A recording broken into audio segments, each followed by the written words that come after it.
এবং আমরা ফাঁকে ফাঁকে এটাও শুনছি যে আল কোরআনের আলো সংসদে যাবে না। না ইনশাল্লাহ তো 3-4 জনে কইছে, কিন্তু সংসদে জ্বললে কি কোনো সমস্যা আছে?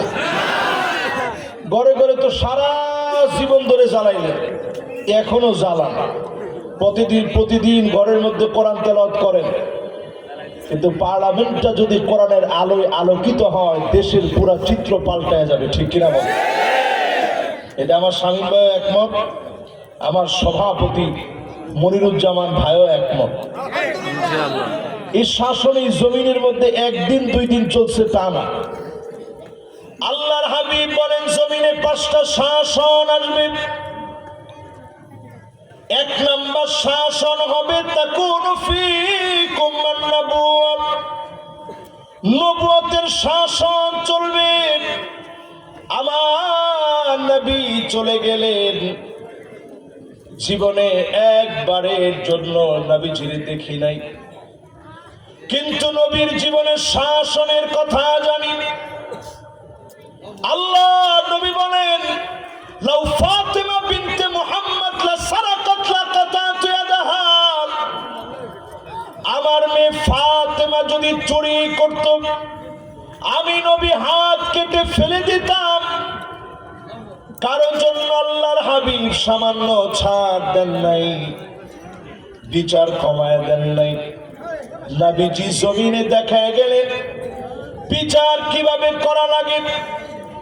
এই শাসনকে নবুয়তের শাসন বলে। আর কোনদিন নবী কিংবা রাসূল আসবে না এই জমিনে, নবুয়তের শাসন আর কোনদিন আসবে না। এরপরে শাসনের নাম নবীজি বলে গেলেন সুম্মা তাকুনু খিলাফাতান আলা মিনহাজিন নবুওয়াত, খুলাফায়ে রাশিদিনদের শাসন আসবে।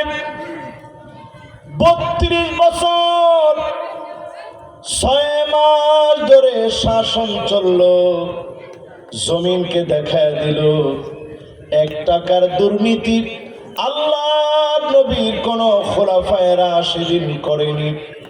খোলাফায়ে রাশিদিনদেরকে দিয়ে জমিনে 32 বছর 6 মাস যিনি শাসন করালেন তিনি কি? এই তো মাশাআল্লাহ।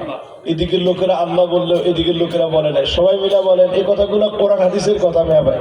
এই জন্য যতজন আমার সামনে বসছেন একটা লোকও বাদ দেওয়া যাবে না। সবাই বলেন তো পৃথিবীতে শাসন আসবে কয়টা? 5টার ভিতরে প্রথম শাসনের নাম নবুয়তের শাসন, আমরা দেখছি দেখি নাই। দ্বিতীয় শাসনের নাম খেলাফতের শাসন, খোলাফায়ে রাশিদিনদের শাসন। জমিনে চলেছে 32 বছর 6 মাস, দেখছেন আপনারা? না দেখি নাই।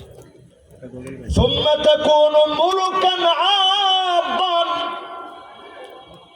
3 নম্বর শাসন আসবে জমিনের ভিতরে। এই শাসনকে বলা হয় রাজতন্ত্র। কি তন্ত্র? রাজতন্ত্র। এটা মোটামুটি এখন পৃথিবীর বিভিন্ন দেশে এখনো আছে, তবে মৃত প্রায়।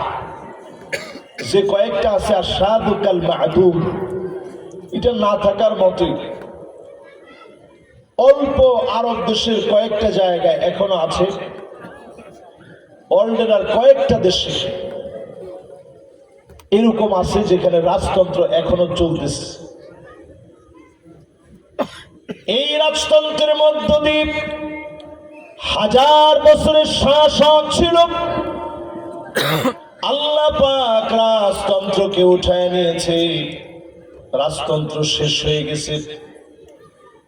এরপরে 4 নম্বর শাসন সুম্মা মুলকান জাবরিয়া, স্বৈরা শাসন আসবে। আলেমদের উপরে জুলুম হবে, নির্দোষ মানুষকে ফাঁসির রায় দেওয়া হবে। নিঃসন্দেহে এই শাসনের নাম স্বৈরা শাসন। কয় নাম্বার জানি এটা? 4 নাম্বার।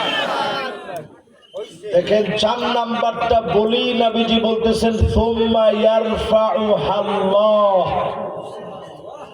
স্বৈরা শাসনকে আল্লাহ টেনে হিচড়ে উঠায় নেবে।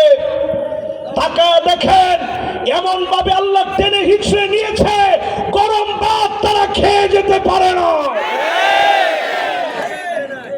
ভাত কিন্তু রেডি ছিল, সব রেডি, রানগুলা রেডি ছিল, তরকারির ঝোলও রেডি, কিন্তু খাইতে পারে না। ওই যে একজন বলছে যে বল মাছও ছিল।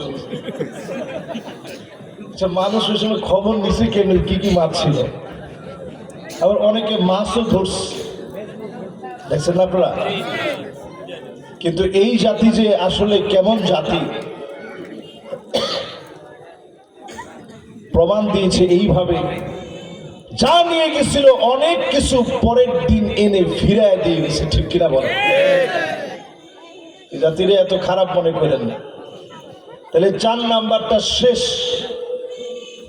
এখন বাকি আছে শাসন কয়টা? আল্লাহর হাবিব বলেন সুম্মা তাকুনু খিলাফাতান আলা মিনহাজি নবুওয়াতিন, আবার এই জমিনের ভিতরে আল্লাহর নবীর দেখানো পথ মত অনুযায়ী কোরআনের শাসন কায়েম হয়ে যাবে, মানুষগুলো শান্তি ফিরে পাবে, সারা দুনিয়ার ভিতরে নতুন একটা মোড় নেবে। 5 আগস্টে বাংলাদেশে হয়েছে, 8 ডিসেম্বরে স্বৈরাচার বাশার আল আসাদের পতন হয়েছে, সিরিয়ার ভিতরে সারা দুনিয়ায় মোড় নিবে। অবশ্যই যিনি আগামীর পৃথিবী মুসলমানদের হাতে তুলে দিবেন তিনি কে? কষ্ট হচ্ছে আপনাদের? তাহলে এবার 5টা আগে একটু পড়া দেন। 1 নাম্বারটা শাসনের নাম কি? মাশাআল্লাহ, ভাই শুনে লিখে রাখছে, এই না শ্রোতা। 2 নাম্বারটা কি? মাশাআল্লাহ। 3 নাম্বারটা কি? মাশাআল্লাহ। মাঝে মাঝে এই এলাকায় ওয়াজ করতে আসা উচিত, যদিও কষ্ট হয়, কিন্তু কষ্ট হলেও তো আসা উচিত। এই যে আপনারা সুন্দর করে সব মুখস্থ করছেন। 4 নাম্বার শাসনের নামটা কি? আমি দেখছি সবচেয়ে বেশি আওয়াজ হয়েছে এখন। আবার কয়জনে হাতও তুলছে যে হুজুর এটি ঠিক আছে, মানে এক কথায় হচ্ছে ফেস্টিভাল। এবার আপনারা একটু চিন্তা করেন 5 নাম্বার শাসনের নামটা আবার কি? আবার কোরআন সুন্নাহর একটা সুন্দর সমাজ কায়েম হবে। জোরে করে আল্লাহু আকবার। সারা দুনিয়া বাংলাদেশের দিকে তাকায় আছে। আপনি বলবেন কেন?